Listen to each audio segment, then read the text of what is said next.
नमस्कार सांग मैंने आज आम प्रस्तुत करवा कंचा कदली आउ गोटे क्रिस्पी रेसिपी जोटा कि छोट पिला मानक बहुत पसंद आसो से बाहर चिप्स कुरकुरी ठार दूर रही बेस्ट ऑप्शन।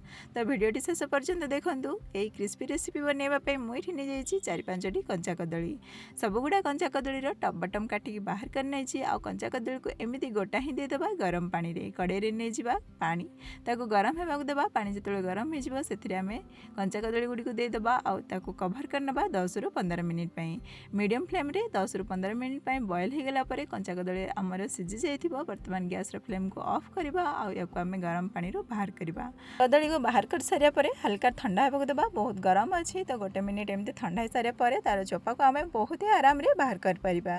तो गोटे चाकू नेबा चाकू रे गोटे कट लगेबा। वर्तमान देखंतु केते आराम रे कदली रो चोपा बाहर पड़छि जेमते आमे पाचिला कदली रो चोपा बाहर ना ठीक सेमिति बहुत ही आराम रे बाहर जिबा। आ ए जो मोटा मोटा कदली ना खाइबा को बहुत ही टेस्टी लगी थाए। तो यही कदली न मिले आप जो नॉर्मल जोड़ा पतला मोटा थाए लंबा थाए ताको मध्य बनै पारिबे।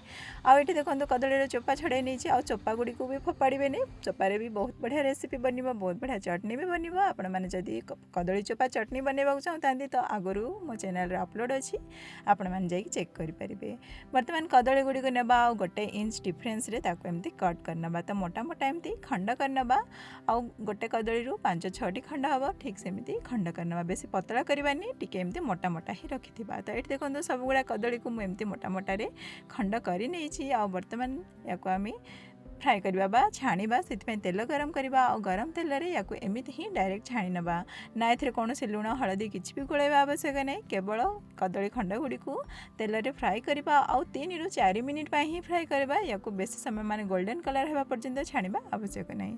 केवल 3 रु 4 मिनिट यहाँ फ्राए करवा। या आम एमती ही 3 रु 4 मिनिट फ्राए कर सारे एगुड़ी को बाहर करवा कहीं आम पुणी थे यहाँ फ्राए करार अच्छी। तो प्रथम गोल्डन कलर करवा आवश्यक नहीं। या 3 रु 4 मिनिट जस्ट सफ्ट होगापी देवा। या आम गोटे थाली रे बाहर करनबा आ टिके ठंडा होगा देवा। हल्का ठंडा हो सारे ए गोटे गोटे खंड एमती नेबा आ गोटे गिना कि ग्लास कि आलू मेसर जदि अच्छी ता साहाय्य एमती प्रेस करनबा से भल भाव माने एमती फ्लाट हो बहुत बढ़िया भाव में गोटे सेप नहीं जीव। तो सब जाक कदली को एमती गोटे गिना साहाय्य प्रेस करनबा से जमी चेपटा बनी जीव ना ताको सेमती ही रहा देवा किसी भी भांगा भांगी करवानी। आ ये देखो सब गुड़ा को आम सेमती प्रेस करनी से बहुत सुंदर भाव फ्लाट हो जाइए।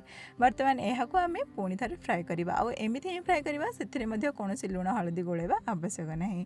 तो तेल को भल भाव गरम करवा आ गरम गरम तेल रे या आम पकई नबा आ हाई फ्लेम रे या गोल्डन कलर होगा पर्यंत फ्राए करनबा। ये देखो कदली धीरे धीरे गोल्डन कलर होगा लगी आपर सेपट 2-3 थर उल्टे नबा। कदली जो पूरा गोल्डन कलर होना ताको आम बाहर करनबा। बहुत ही टेस्टी आ बहुत ही क्रिस्पी रेसिपी आपण मैंने यहाँ बनैले ही जानीपारे यही कदलीर टेस्ट। तो ये देखो सुंदर भाव गोल्डन कलर पलि आसी आ सब को आम भल भाव छाणी नबा और छाणी सारे या आम अलग रखा।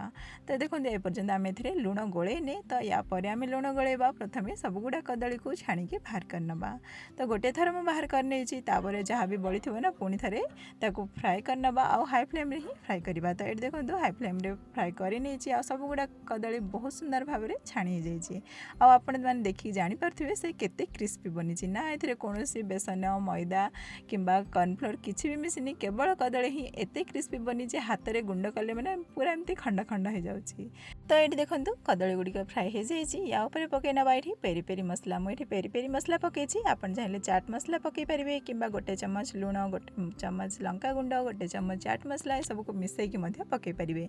तो जेहेतु पेरी पेरी मसला थिला मुझे पकई नहीं आ पेरी मसलार बहुत बढ़िया टेस्ट आसे छोट पिला मानू बहुत पसंद आसे यही पेरी पेरी मसलार फ्लेवर।